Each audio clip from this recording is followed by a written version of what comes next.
Zone. Thank you all for being here today. And just to confirm, we do have a quorum present, correct? Yes, sir. All right, thank you for that. So moving right along, we'll look at the consent agenda. So if you would look in your packets, or you should have already received them, about the meeting minutes from our last meeting. Take a moment to look at them, and if you see anything that needs to be corrected, please let us know.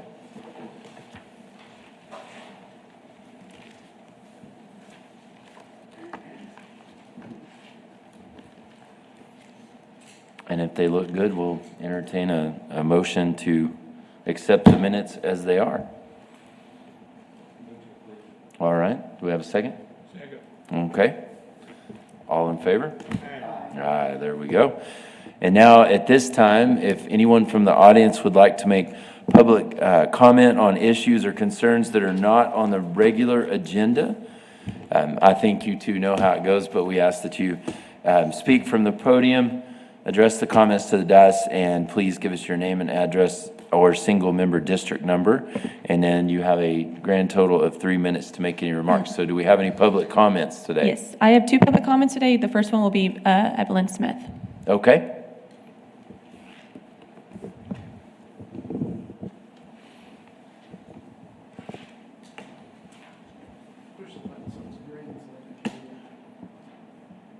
Okay. Good afternoon, everyone. Feels a little different from being on this side and usually on that side. So, anyway, Evelyn Smith, SMD 5. And as you know, the City Council did shut down a nonprofit organization from applying for TIRZ funds. So I just want to give my deepest thanks and appreciation to the TIRZ Board for all your unwavering support for over the past 3 years. And appreciation goes out to former President John Mark Hogue. He did a fantastic job because he was the one I started with when we started this, so I appreciate that. And a special heartfelt thanks to Mr. Van Noy for his tireless efforts and dedication in navigating and adjusting every change in policy that the City Council wanted to do. And we appreciate him for doing that. And it is not simply the denial of the TIRZ funds that is disheartening, but rather the realization that the nonprofit application were never given a fair or genuine opportunity for approval. It is deeply troubling that despite the 3 years of efforts, the resources and community engagement, the application appears to be, it was dead on arrival, because nonprofit, as you know, does not pay taxes. And it appears that the former mayor, Gunther, and the now Mayor Thompson were never going to approve the application because nonprofits do not pay taxes. Yet they open up the door for nonprofits to apply. And that's why I considered for 3 years, they drugged this on for 3 years when they knew that it was dead on arrival. So this has resulted in a significant and unfortunate waste of time, energy, taxpayers' dollars, resources that could have been directed toward other efforts that if they had been more transparent and honest about the communication from the beginning. So we did not lose. We accomplished that. We made it clear that the City Council is responsible and they have to be accountable for things that they do. So my reason really here was to thank each and every one of you for all your hard work and carrying on that for 3 years. So on behalf of Gethsemane Church, I thank the TIRZ Board again for their tireless support. And please continue to do the work you do is serving in the community and strengthening our community. And thank you for everything you do. All right, thank you so much, Evelyn. Our second public comment is Monica Ramos. Okay. Sorry I beat you to it.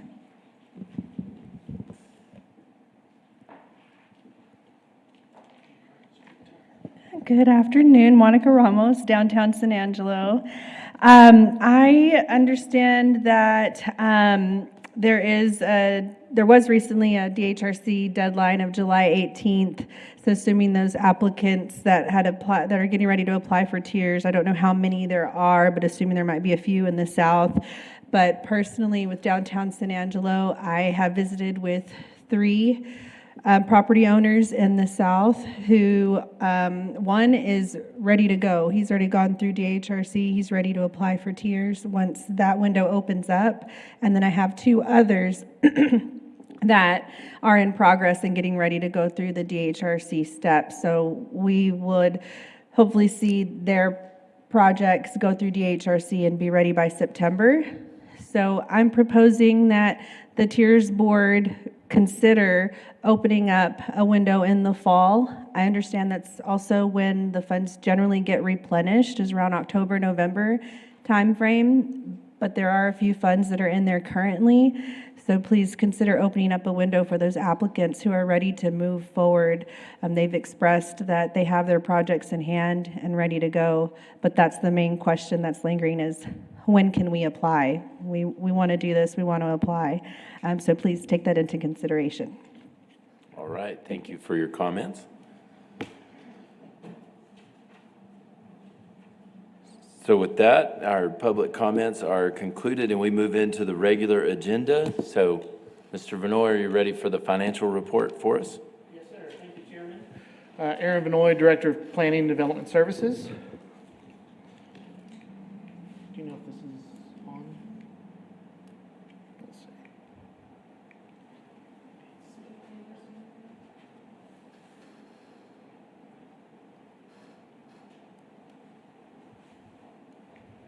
There we go. Apologize for that. So we have not had an updated finance document since the May, and so the June meeting, you actually heard these same numbers, so there has been no change. As you see here, this is the south portion of the TIRZ fund. Ms. Ramos is correct. There are funds sitting in the south funds. Currently, there's $408,150 there.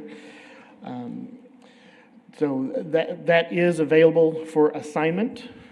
She's also correct that starting October 1, the fund for both south and north will be, the property taxes will be placed into those funds at that time.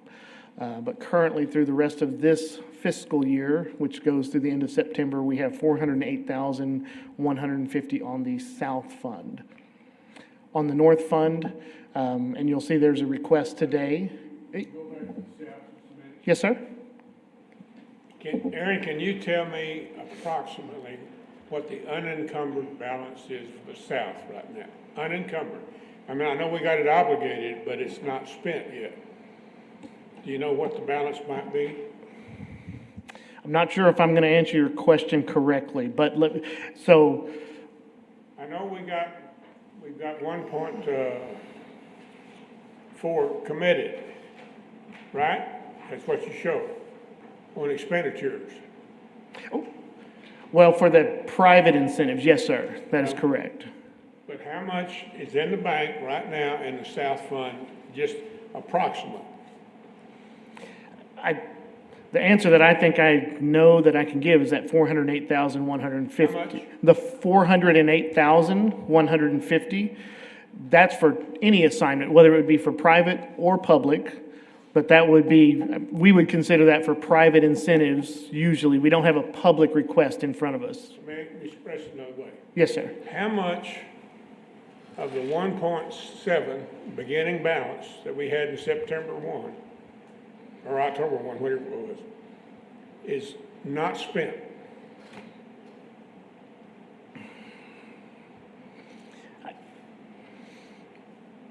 Would you guess? Well, I would lean back on this and say, I know we got 2.4 committed down there, but it's not spent. We show expenditures down in private incentive, 1.4, almost 1.5 million. yes, sir. And another $1 million for charity, but that's not all spent yet. That's spent as projects progress. The $1,081,000 for the Chadron Street, those are actual receipts that have come in for this fiscal year. I agree, the 1.493, those are committed, not spent. So there could be dollars that come back out and get placed back into the available to be assigned. I'm just not making myself clear, and it's my fault. I'm trying to figure out in my mind, because I think your interest rate is too low. Okay, I'm guessing, and that's all it is a swag, that we got close to $1 million sitting there in the bank. And it's a rollover CD. And if we're making at least 4%, you're gonna get $50,000 or $60,000 a year interest instead of $19,000. You see my point? and I do see your point. I don't have that level of detail or knowledge about it. I can certainly request that information to find I out. sure would like to, I'd like to know, if y'all could get it, how our CDs are, how they're designed. Are they 30-day rollovers, or are they 6 months, or 90 days, whatever? I'd like to know what the rate is. What I'm saying is, I think we have more than $408,000 available to spend. Okay, Okay? all right. I understand your You see question what now. I'm talking about? Yes, sir. Okay. I do understand your question. Okay. I think my answer is, I'm not confident to give you a good answer yet. Okay, excuse me, go ahead. Okay. So again, in the north, same as from June, you can see that what we would consider available for assignment that we get from our finance department is the 2.526. So continue to grow, and of course, as Mr. Brown has pointed out, obviously, there's a difference in the interest income, much more significant in the north, which, as I think he's, I don't want to say he's implying, but I think he's stating that there's dollars sitting in the bank that are drawing more interest, and are those equitable for the two different funds? And so we'd be happy to investigate that for you and bring you a report back. Yeah, I think the same thing is true here. I think your interest rate is low. I mean, your interest income figure is a low figure. Okay, And they may be doing that on purpose. 'Cause if you'll notice, our balance available for assignment is growing every year yes, sir. by about $60,000 to $70,000 more. Stephen, can you speak into the mic? Huh? Can you speak into your microphone, please? I'm sorry. Thank you. Yeah. Now, can you hear me? I'm sorry. Our balance every year in the north is growing. Yes, sir. And our balance in the south is growing, and it's not realistic, I don't think. Okay. Okay? So, as you heard from Ms. Ramos, if there is an opportunity on our agenda to add an item to the next agenda in August, that would be an agenda item that would potentially open the south to receive applications for those TIRZ funds. We would have to do that at the next meeting. We do plan on having a meeting in August, because we do feel like there will be some more updates with not just the financial report.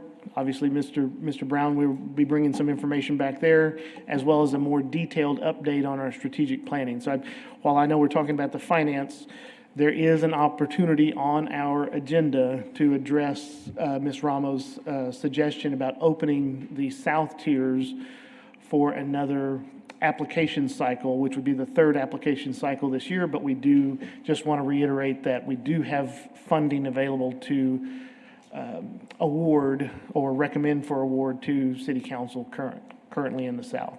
We do in the North. Obviously, in our North and our policies, we do not require an application window, because we've always had a surplus. And so that's why we have a case being heard today.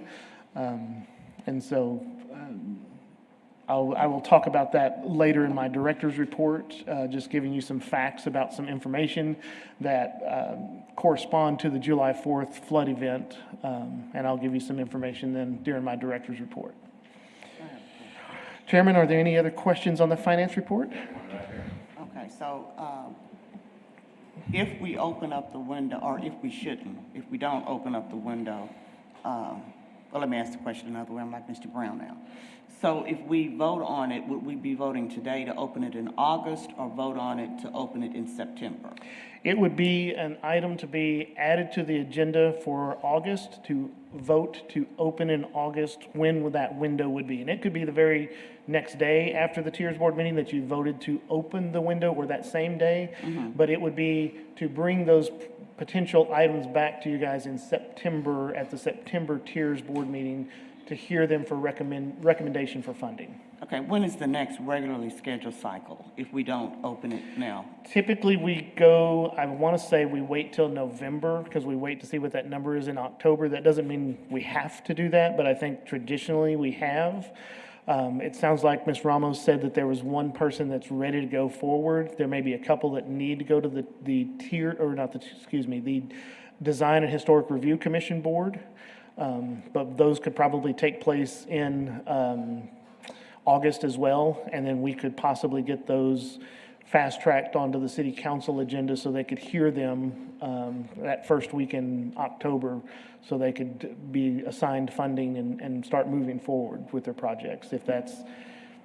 But if we don't hear it until October, then it'll be a part of the next year's. Well, these funds will move over to that account, but yes, I mean... Reporting what we spent and what we allocated, it would be in the next year if we hear it after October 1. That's correct, because it will actually be, council has that, they have the authority to say, yes, we're spending those funds. Okay, all right, thank you.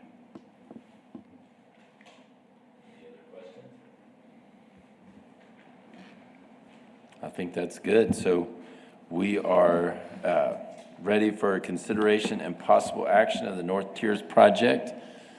Hannah, would you like to come tell us about that, please, ma'am? I sure will. Hannah Morrell, Development Services. I bring one case to you guys today, and it is in the north, like we've discussed. It's 216 West 5th. If you can see, there's the McDonald's over here, so it's kind of tucked over here in the corner. All right, they're asking for $75,000. Their proposed project cost is going to be around $88,925, and their match will be $13,925. The proposed summary is going to be grade and striping a new parking area. This is for them to come into compliance with parking requirements on our side. It's actually, they want to function as a gym, so basically all they're going to do is they are just going to be paving the parking and striping it, making it more accessible. And I believe this is that McDonald's parking lot, right? Correct. The ownership of the actual gravel pad is by the McDonald's parking lot, and they have a shared parking agreement, and they will actually be doing some ADA accessibility for their property to get to their project.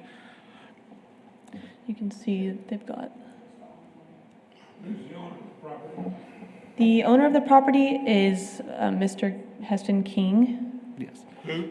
Mr. Heston King. And so did you say they're required by code?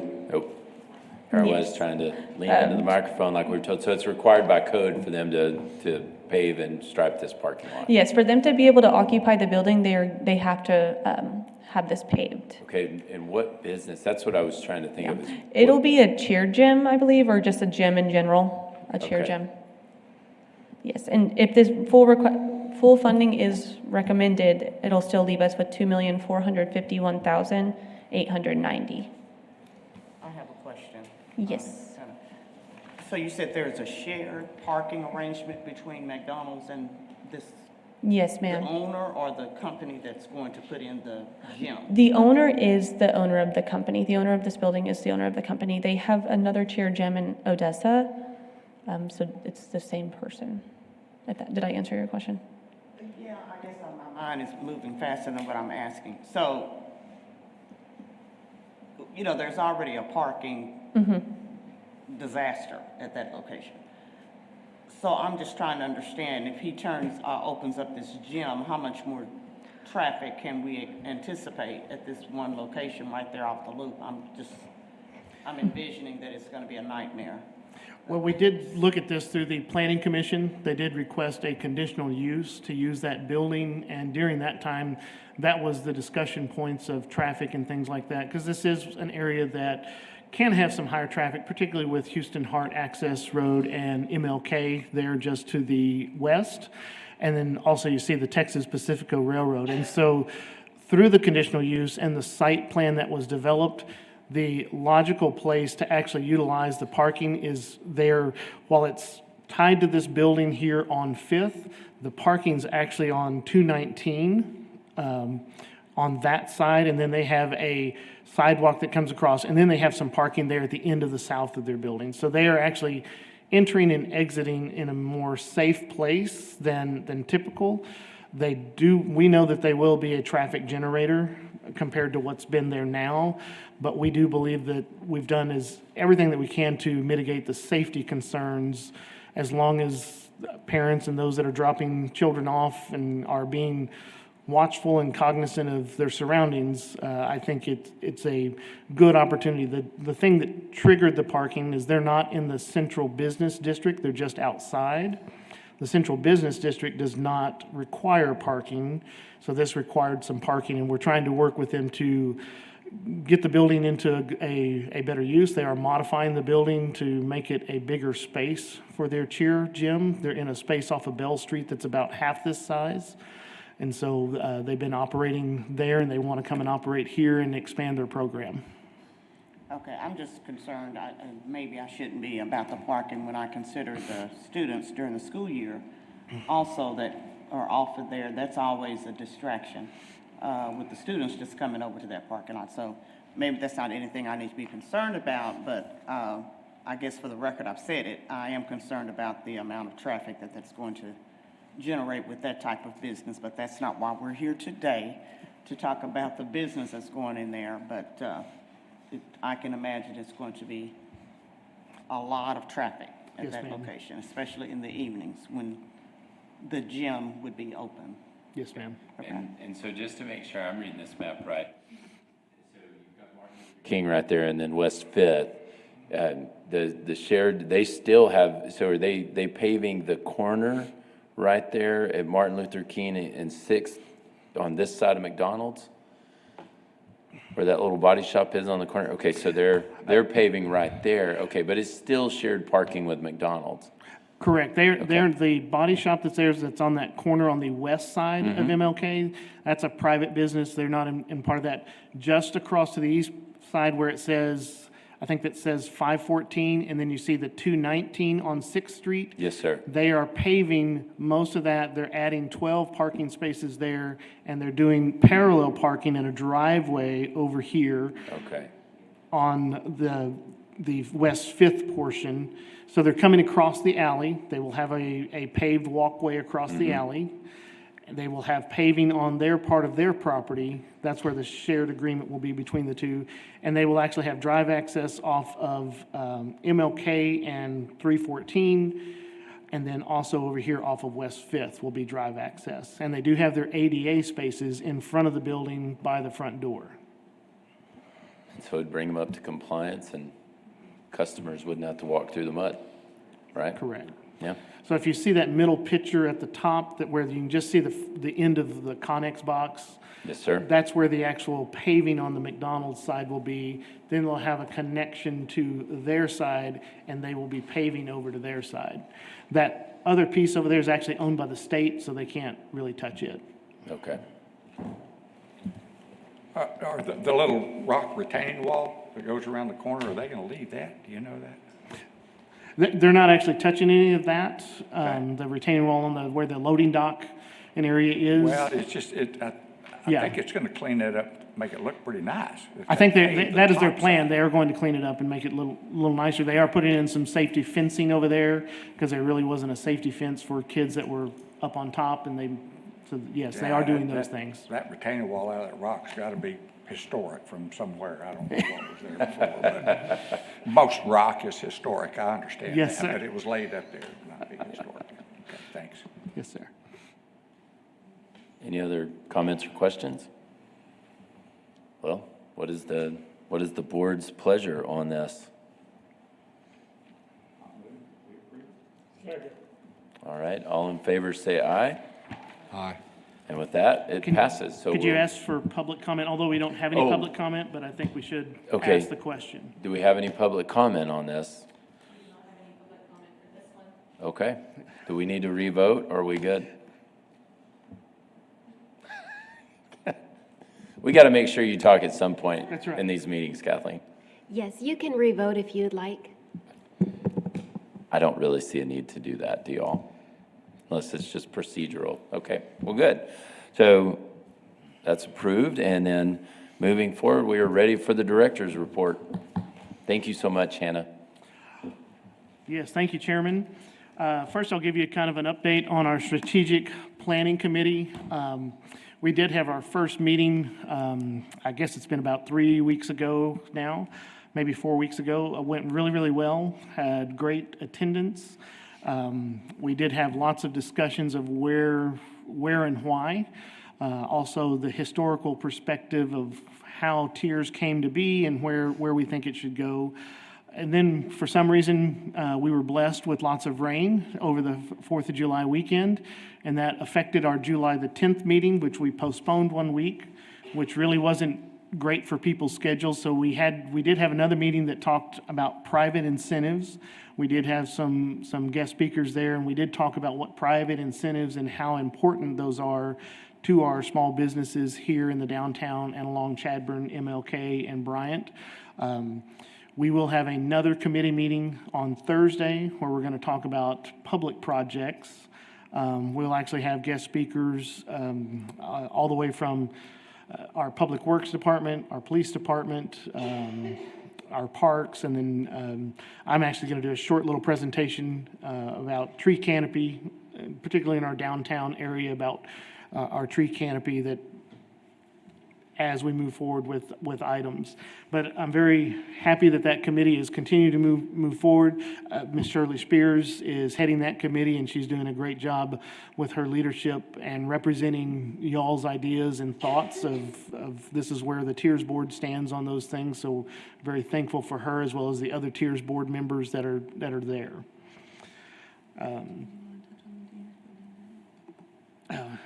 No, I forgot about that. The other item I will talk about, again, this could be an item if you have the direction to add on to an agenda item for next month. There had been some discussion with myself and some others about the July 4th floods, and particularly our commercial properties that are within the TIRZ district that may have been affected. Currently, we believe there's between 40 and 50 properties that are along Chadburn, on the east side of Chadburn, that show within our damage assessment maps that are within the TIRZ district. And that's all the way from about 30th coming down to below 20, actually all the way down to 19th and just a little bit below 19th that are showing affected. Those are not necessarily 100% confirmed affected, and there may be some that have even across Chadburn that got affected. We're trying to get a comprehensive list. So the question was to me outside of the meeting, not from anyone here, but is there an opportunity for TIRZ to assist those businesses due to the event? And so my role is to go back and look at our policies, look at our finance plan, and try to find areas that would match up or would not match up. And so I'm just going to speak about those things for just a few moments. And again, that is giving you information if the board here, the members here say, well, let's have an agenda item at the next meeting to discuss it and have a potential action item at that time. So going through our incentive types, obviously facade improvement, there is the potential for those businesses to request some facade improvement if they do have to take their facade off to let things dry out and they got to replace it. I think that's an opportunity for some of those business owners. I don't know that this happened to any of those business owners specifically, but again, we just talked about some paving. If they had paving washed out or it was now it's a much more rough connection in the right-of-way because of fast-moving water, I think there's an opportunity there. I do think for commercial businesses, specifically talking about asbestos abatement, if the state or somebody says, okay, you've really had damage, now you have to abate your asbestos, I believe that's an opportunity as well. other than those opportunities in our policies, there's not a lot of direction. So if they're having to rip out, say, sheetrock and insulation, having to remove, cabinets or merchandise or things, I don't know that there's a whole lot there that the TIRZ fund could potentially help with. If we go back to our actual funding plan, again, it talks about maybe in a bigger concept about drainage, and also talks about safety improvements. Now, it doesn't give very specifics of what those are, but it does say that safety improvements related to fire and building code requirements. So there could be some safety requirements there. So if they had a wall that was damaged so bad and they didn't have the right egress for whatever reason, somebody evaluated, okay, you're supposed to have 2 doors or a bigger door, I believe the TIRZ fund could pay for those types of improvements. So I give you that information, not to say that we as a TIRZ board or as the TIRZ board should make a recommendation to make a fund for July the 4th, victims that were in the commercial area, because we would only be able to support commercial type activities, I believe, based on our policies and our finance plan. But I just wanted to give you the information because it was asked to me, and to make sure that the board knew that there might be some mechanisms here. I think that would be a question for our next meeting of how deep do we get into that? Does it add a different application type, or is it just, hey, we just need to make sure that they're aware of these opportunities to come forward and request some funding? So.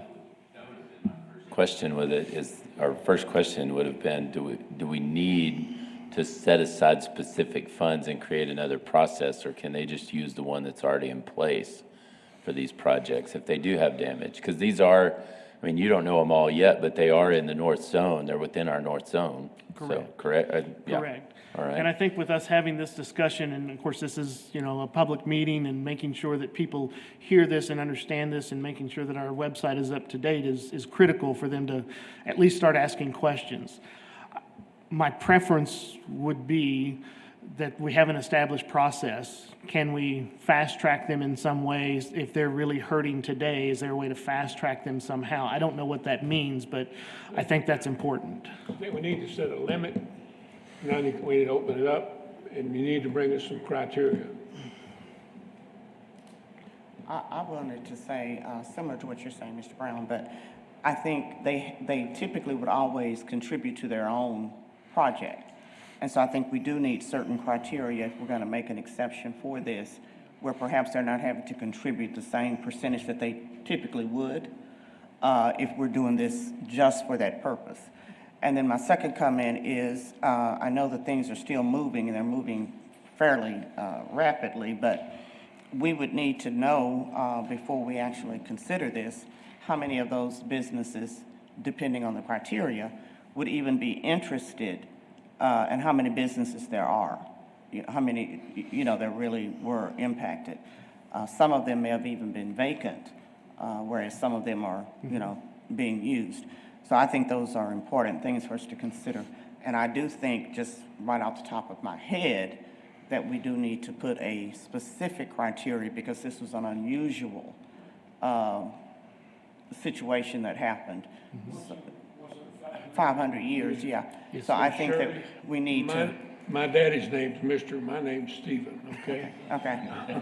All right. So Brown was talking about, okay, yeah, so I think that we do need to maybe include this in our August agenda, and I would hope that we would do something unique to help those that were impacted. And there may have been a few on the south. I don't know that it was too much, because other than the river downtown, it probably wasn't anything, but I think we do need some unique criteria. I mean, I can't speak for the board, but I don't think anybody would be against anything you just said, or you, Stephen. I don't think anybody would be against anybody on the board would be against anything you just suggested. Yeah.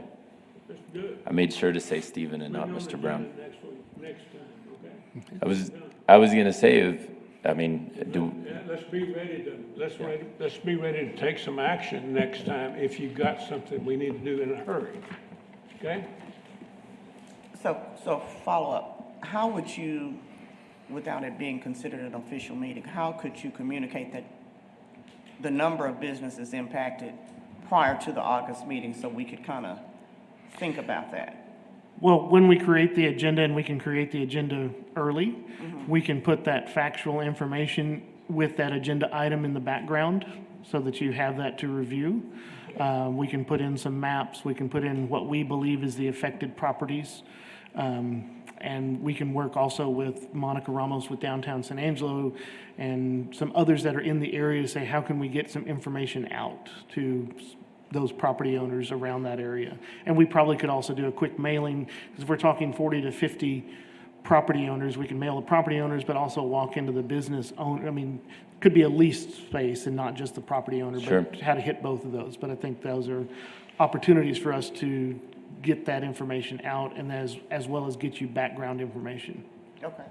so we can add that to the agenda, and then also, do we want to go ahead and add to the agenda about adding or opening a window in the fall? Okay. For the south, yes, ma'am. Was there anything else in your report? No, sir. Okay, do we have any other possible future agenda items we need to discuss? I feel like we covered it right there with the TIRZ and the open window.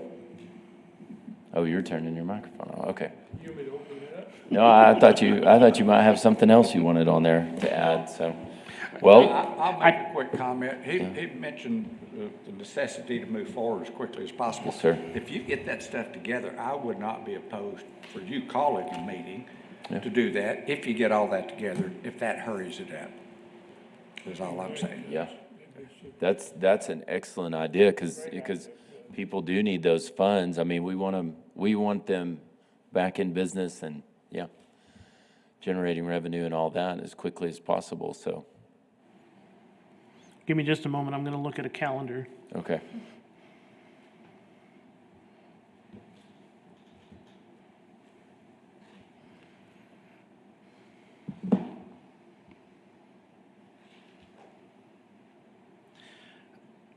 I believe I can get you the background information by August 1st.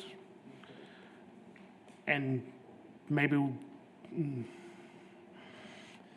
we may have to ask for a special meeting, whether it's the week of August the 4th through the, what is that date? The That's, 9th?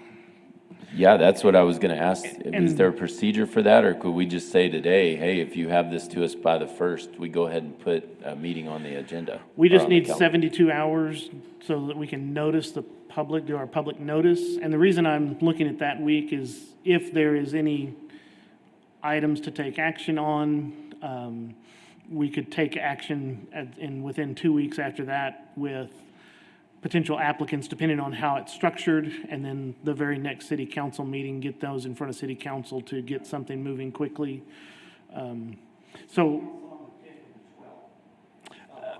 It will be on the 5th and the 19th, are city council's current scheduled meetings. Okay. So if you had it to us by the 1st, the 72-hour rule, we wouldn't be able to Couldn't meet on the make 4th. 5th. Yeah. Couldn't make the 5th. It would have to wait until the 19th. I know we have a zoning board of adjustment meeting on the 4th, and so it's also about room location and can we get a quorum, which my suggestion would be is allow Hannah to work with the board and to put some potential dates together Okay, to see, because I think the intent for what I'm hearing is, let's have a meeting. You can declare an emergency, you can do it quicker, city attorney.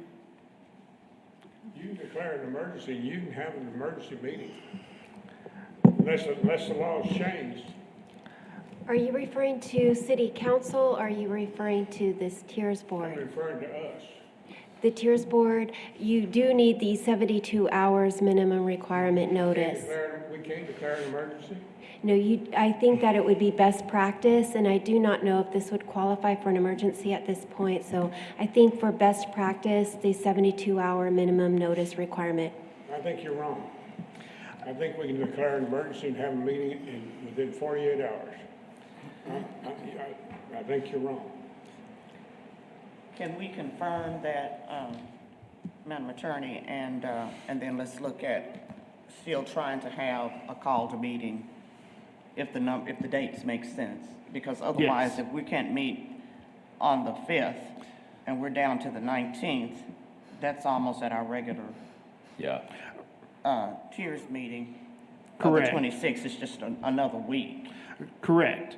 And so that's the challenge for staff is any of those businesses could come forward today through the regular progress and get on the TIRZ agenda for August.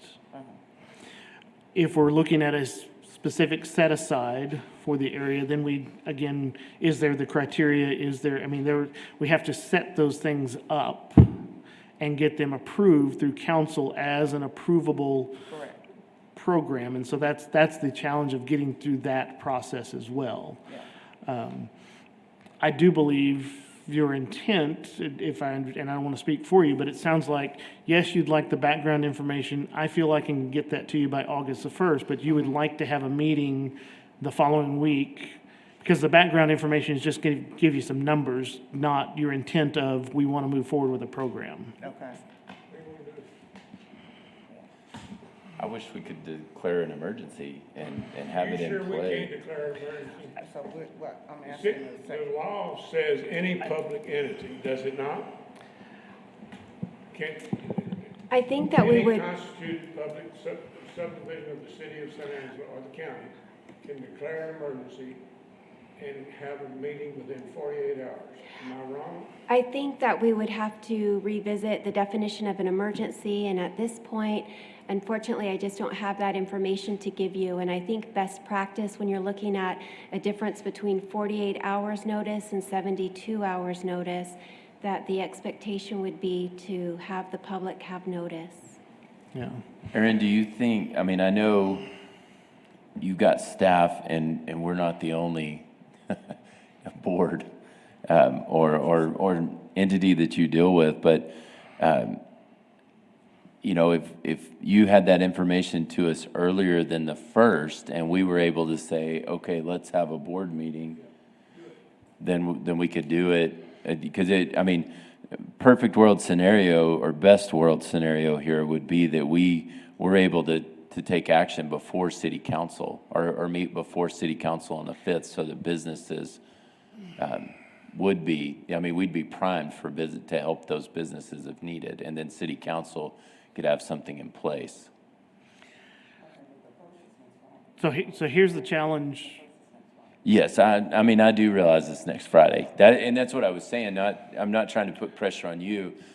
But I'll just use the term theoretically. You know, you've got a deadline of the 1st, but let's say you get it to us by the 30th, then we've got the 72 hours to have a meeting Monday. So our city council agenda is set by 8:30 of the 28th of July. Okay. And so I would have to get, doesn't mean I couldn't get an item on the agenda, but I don't know that I can, that's really putting pressure on that. Sure. I mean, getting you the data by even the 30th, I believe that's possible. But I also am not sure that the data is critical for you making the decision if you want to meet the week of the 4th through the 9th. Okay. The data is going to help you make the decision of how you want to set the program up. Okay, did I understand you to say the next city council meeting is on the 28th, not the 29th? City council, the next one is August 5th. And 5th then and the August 19th. 19th is the Okay. second city council meeting of August. They also have scheduled budget hearings both of those days after the regular city council meeting, so. Okay. All right. The best.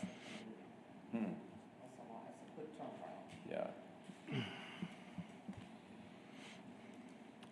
I was going to say, any comments? I'm sorry, I didn't mean to open up a can of worms. No, About it. we're here to help people, and that's what we're trying to do. But also, we need to work within some of the established procedures and best practices to kind of, that way I can straddle that line right there. So I think for now, especially hearing, the agenda's set on the 28th, maybe if there's some kind of emergency and you have the information, or we can call an emergency, then there's a potential to get it on the agenda for the 5th. But as for now, the timeline we're working off of with the procedures, so that there isn't room, I don't even want to use the term, so for mistakes to be made, that bite us later, we work that plan of action. Just, hey, we're going to try to meet the week of the 4th. You'll have the information to us by the 1st. We meet the week of the 4th through the 8th, and then have something to go before city council on the 19th. Does that all make sense? Okay. Yeah, because I believe city council would have to approve the policy statements of this is how we want to do it. Then, obviously, that information, I do still believe, and hopefully citizens and business owners are still listening, that if you're in the TIRZ district and it's a commercial property, there is an opportunity to apply for funds today, to still come to the city, to talk to the TIRZ representatives in development services, and there's a possibility that they could bring something forward just through the regular process. While we understand that the board's desire is to create a process because of this major event and it affected so many, maybe there's a way to do that differently, but just want to make sure that those property owners and those citizens know that own those businesses, they could come forward today through the regular process as it stands. Yeah, and I think that's just as important, Aaron, is that they know they can, because maybe they've never even thought about it. And I would ask that Monica make sure that that's communicated through the other channels that we're using. But I think it's as important for them to know that they can come through regular process. Now, if before it's approved, we've made some other decisions, I'm sure we can go back and deal with that. But I think it's important that the owners know, the business owners know that they can come through normal process, because they're just not even thinking about that, I'm sure. Yeah. If we have that meeting, you need to make sure you call all of us and make sure we get a quorum. It'd be disastrous if we show up before folks. Yes, sir. Okay. So with that, I think we've settled that discussion. So with that, we've got the possible future agenda items. So for right now, our next regular meeting is scheduled for Tuesday, August 26th, right here at 2 p.m. And hopefully we'll be able to meet before then on the week of the 4th through the 8th. But unless you have anything else or we have any other comments from the board, do I have a motion to adjourn? All right, and a second. If you're in favor, stand up. Fight some fire.